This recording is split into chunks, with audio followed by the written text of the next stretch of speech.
Cuando le pregunté por qué el abuelo les pegaba con una corbata y ella no, me contestó que debe haber el equilibrio, pues, ¿qué sería de los hijos si ninguno de los padres los corrigiera?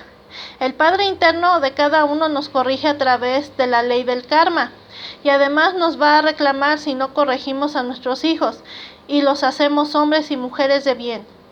Y si salen tremendos a pesar de que se les dio una buena educación, no queda más que tener paciencia, pues cada uno tiene que pagar sus cuentas ante la justicia divina, ya sea mal padre o mal hijo.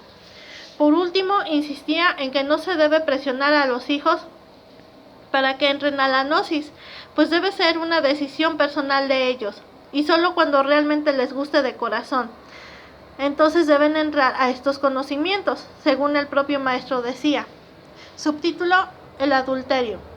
Evidentemente, nuestra maestra no podía estar en favor de ningún delito, sobre todo en contra del matrimonio, por seguirse en esta enseñanza del sendero del hogar doméstico. Pero el problema del adulterio quizás lo abordaba como una enfermedad, es decir, insistía en que la esposa nunca debía perder los estribos con el marido, sino buscar la forma inteligente de quitarle esa nefasta tendencia.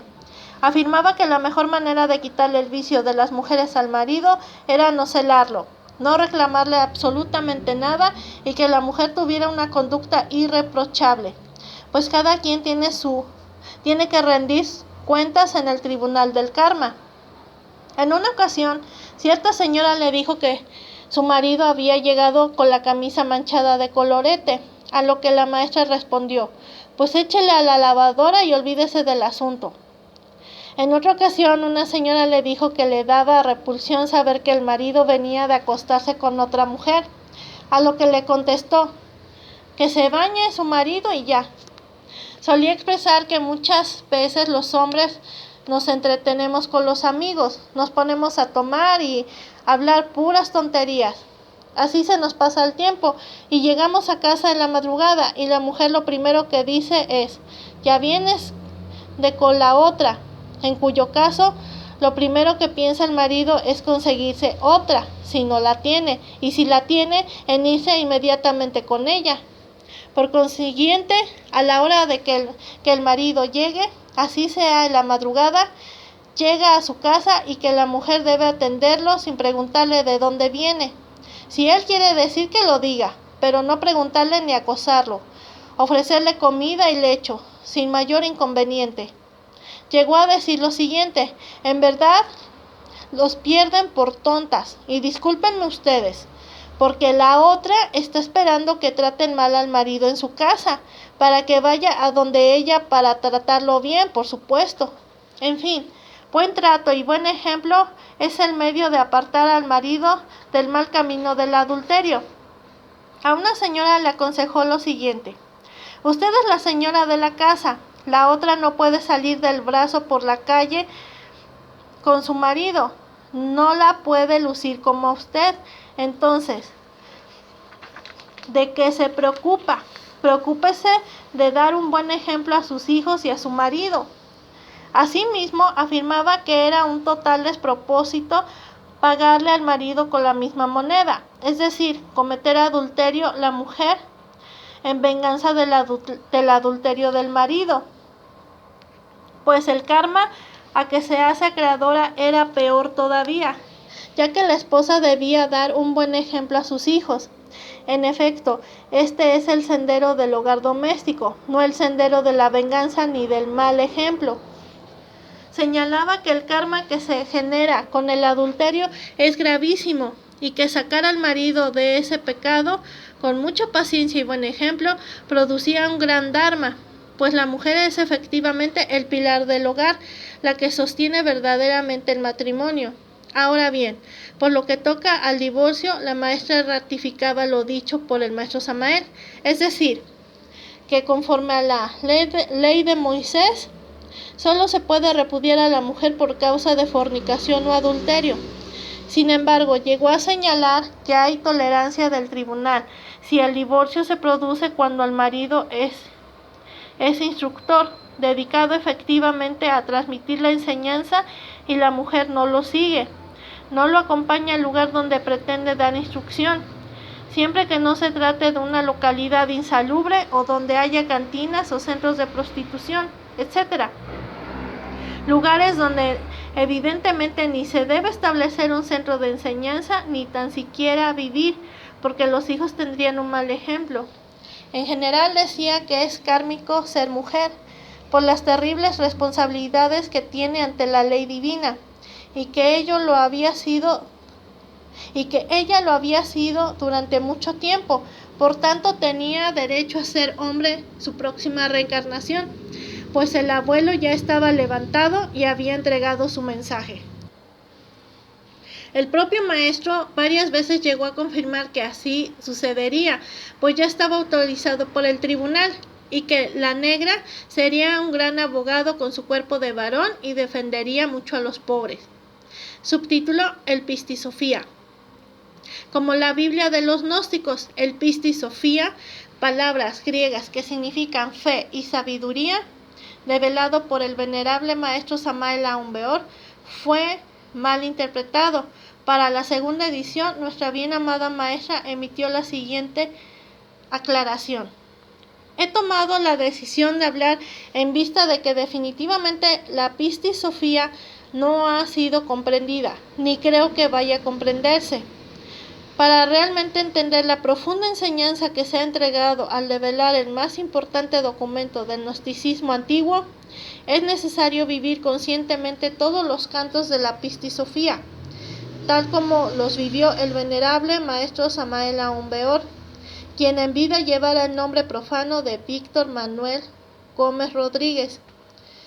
Toda persona que tiene acceso a este conocimiento está siendo continuamente sometido a pruebas, y la más importante es la de la fidelidad, ya sea hacia la logia blanca o a la amistad, y especialmente hacia el cónyuge.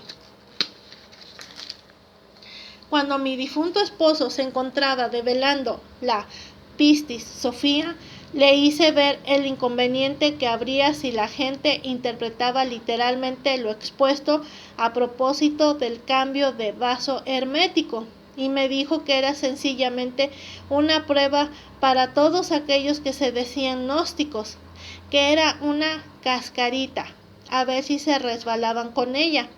El hecho es que los resbalones han sido muchos y muy nutridos. El sexo sigue siendo la roca de tropiezo y la piedra de escándalo. La humanidad realmente no está preparada para comprender a la Pistisofía en general, ni este punto en especial. Para que sea viable el cambio de vaso hermético, es indispensable que se acuda conscientemente ante el Tribunal de la Justicia Cósmica y recabar su autorización, pues de no ser así se comete adulterio, con todas sus consecuencias. El ego animal siempre anda haciendo de las suyas, y hemos visto con tristeza que muchos que se dicen firmes en este camino, después de haber convivido toda una vida con su mujer, ya que la llenaron de hijos, motivados por su lujuria, la abandonan y toman una jovencita disque para trabajar, so pretexto de lo que el venerable maestro Samael Aun Weor señala en la Pistisofía. Mientras no se elimine el ego, no habrá comprensión de esta sagrada enseñanza. Será imposible el despertar de la conciencia y, por ende, no se estará en condiciones de lograr autorización alguna por parte del tribunal para cambiar de vaso hermético. Por tanto, en vez de andar pensando en dichos cambios, hay que dedicarse a morir internamente y a continuamente aprender a convivir con el cónyuge. Sin embargo, no me extraña la infidelidad hacia el cónyuge, hacia los amigos, familiares, instituciones y la Blanca Hermandad, cuando continuamente existe traición hacia la divinidad que llevamos dentro. Así pues, quedan todos advertidos, y no se extrañen que no opere la misericordia del tribunal para aquellos que por su desmedido orgullo persistan en ser infieles. La paz sea con ustedes. Litelantes. Nuestra querida maestra reiteraba sistemáticamente que se cometía una infamia, cuando después de haber convivido toda una vida con la mujer, ya que la llenaron de hijos, los pseudosapientes del gnosticismo, obedeciendo exclusivamente a su lujuria, la abandonan y toman una jovencita disque para trabajar en la forja de los cíclopes, so pretexto de lo que el maestro Samael señala en el Pistis Sophia. Después de esta aclaración al Pistis Sophia, segunda edición y posteriores, no faltaron los pseudomaestros que dijeron que habían comparecido ante el tribunal y obteniendo licencia para cambiar de vaso hermético.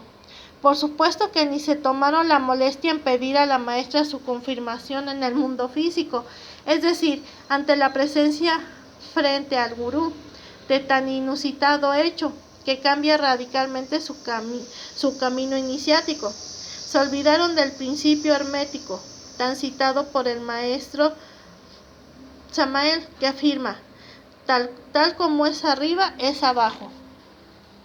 Si escrito está que la venerable maestra Litelantes, nada menos que la esposa sacerdotisa de nuestro Avatara y su heredera legítima y esotérica, allá arriba es maestra del Tribunal de la Justicia Cósmica, uno de los 42 jueces de nuestro señor Anubis. También aquí abajo lo sigue siendo. Y si dice que es adulterio cambiar de vaso hermético sin la autorización de los señores del karma, adulterio será per secula seculorum. El maestro Samael, por su generosidad proverbial, nos entrega con entera honestidad el caso de excepción a la regla de tener un solo vaso hermético, que solamente se aplica a los señores, verdaderos iniciados, según lo expresamente declarado por el propio maestro en su obra Los Misterios Mayores. Solo 2 personas han conocido que están preparadas para tal hazaña: un indio de la sierra y la maestra Litelantes, quienes realmente pueden comparecer ante los jerarcas de la justicia para solicitar tan especial dispensa. E inmediatamente lo interpretamos a nuestro favor, es decir, en beneficio de la legión demoníaca que llevamos dentro. No olvidemos que el maestro puntualiza insistentemente que el uso de vestales está prohibido desde el advenimiento de nuestro Señor Jesucristo, quien estableció la más estricta monogamia para esta época negra del Kali Yuga. Así que fuera de los muy excepcionales casos en los que el Tribunal del Karma autoriza el cambio de vaso hermético, gracia que, repetimos, es para verdaderos alquimistas, reales iniciados, cualquier otra práctica es considerada adulterio, aquí abajo y allá arriba. Sin embargo, la mencionada clase de personas, grandes hermenéuticos, encargados de distorsionar la enseñanza, por lo visto no necesitan la opinión del gurú, mucho menos pedirle su muy real venia, es decir, se creen ellos mismos verdaderos mahatmas, más que gurús. Por eso la venerable maestra Litelantes afirmaba que tales pseudogurús tenían propiamente una vajilla hermética, que en verdad eso era un descaro, algo completamente contrario a la enseñanza del maestro, y que se trata de un adulterio agravado, por utilizarse la enseñanza como pretexto para cometerlo. Lo más curioso es que en esas páginas donde el maestro habla del cambio de vaso hermético, también dice que los fariseos atacan al Cristo con las mismas palabras del Cristo. Por circunstancias del destino, vimos a la venerable maestra Litelantes soportar, siempre estoica, inalterable, desapegada, indiferente, casi todos los matices que puede tener esta máxima del venerable maestro Samael Aun-Weor.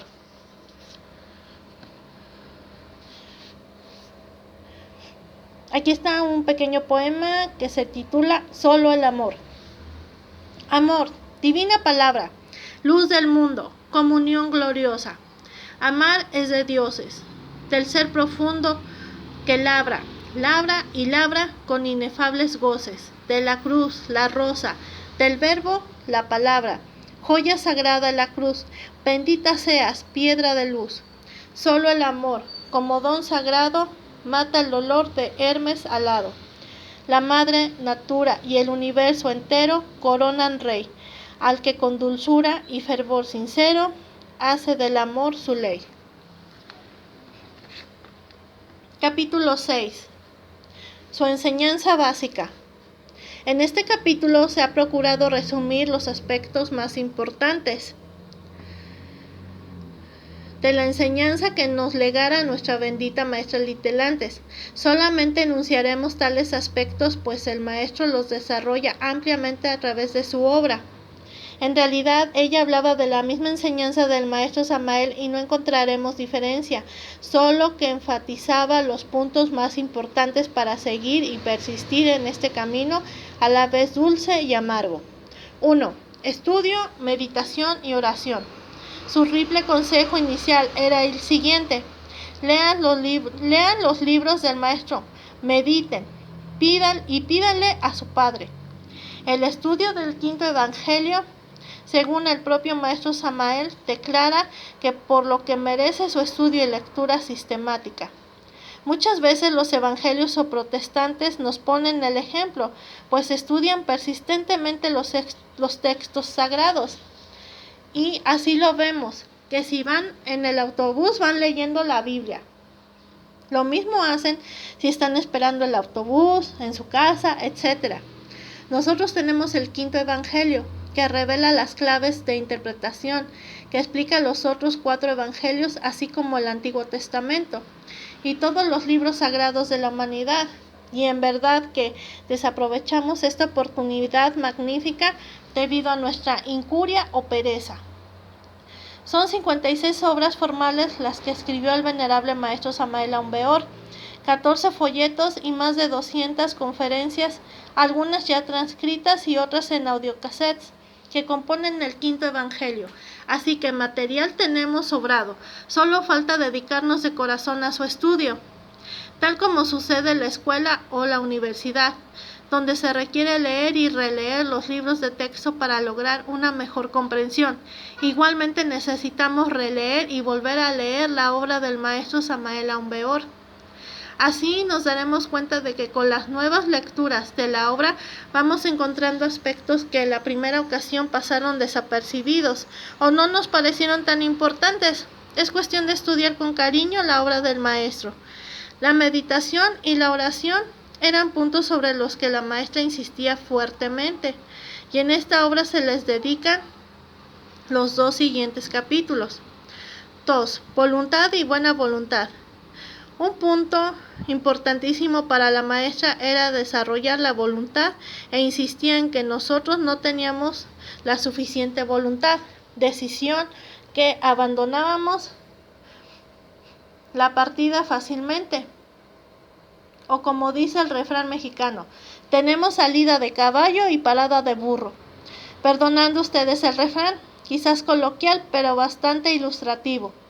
En cierta ocasión, un estudiante le dijo que tenía muchos problemas con el gran arcano, que casi siempre caía, pidiendo consejos sobre cómo hacer para no caerse, a lo que la maestra le respondió: no queriendo. En efecto, si no se quiere caer desde un principio, es decir, teniendo la voluntad de mantenerse firme, no se derramará el vaso de Hermes. A final de cuentas, toda superación personal se resume en la fuerza de voluntad. Recordemos que la divisa gnóstica es telema, y así lo entendía y lo predicaba insistentemente nuestra recordada maestra. Ella decía que la mejor manera de corregirse era no darle gusto al ego animal, hacer lo contrario de lo que el ego quiere.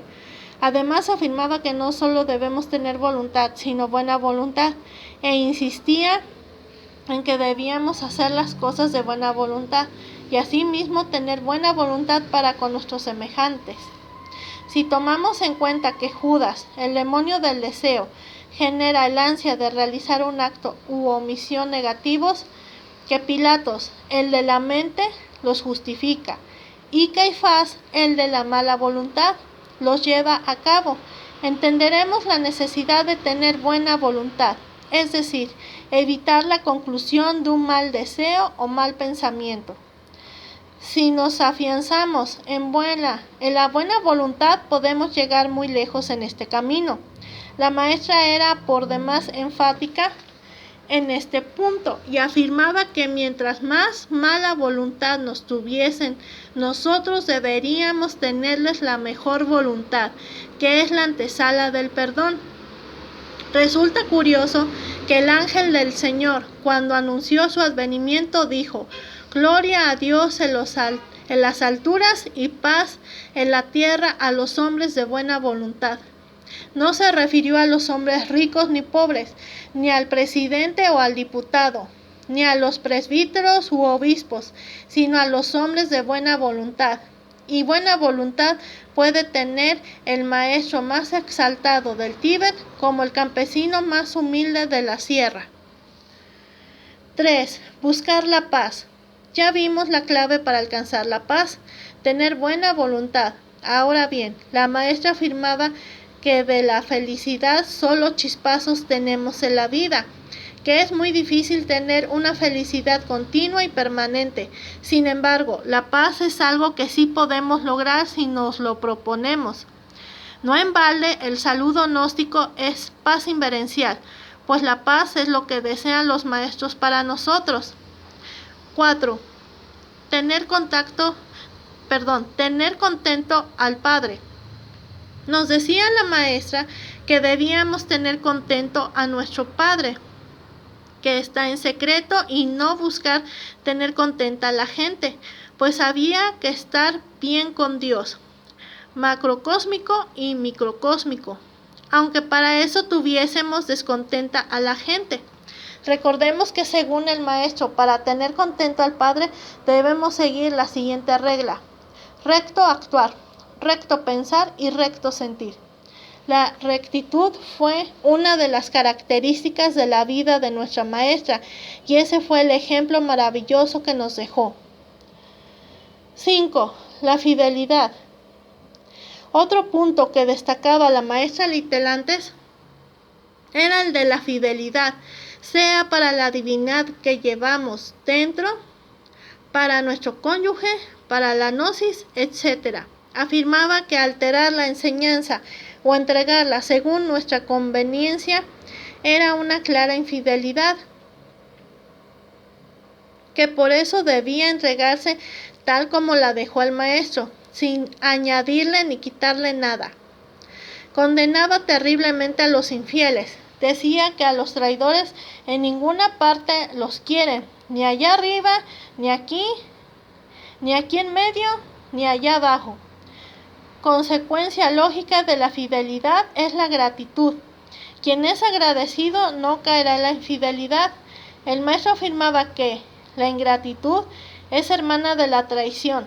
Por cierto, la maestra solía aseverar que lo que más recibió de parte de los alumnos del abuelo fueron muestras de ingratitud. Es más, afirmó que a quien más se le ayuda normalmente es el más desagradecido. El maestro decía que el iniciador debe ser templado, fiel, casto, humilde y obediente. Por su parte, el Apocalipsis establece: al que fuera fiel hasta la muerte, le daré la corona de la vida. 6. Respeto al matrimonio.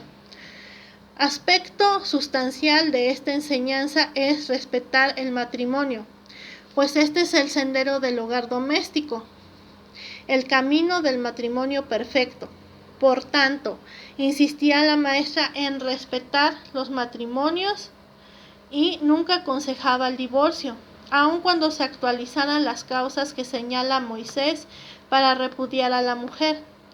No sugería el divorcio, sino que debía ser decisión personal del cónyuge ofendido. Afirmaba que aconsejar el divorcio era echarse un gran karma, pues es una decisión que solo compete a los cónyuges. De ahí que siempre procuraba ayudar a que los matrimonios se salvasen, poniendo en ellos su mejor empeño y su sabio consejo, tal como lo hemos dicho en el capítulo anterior.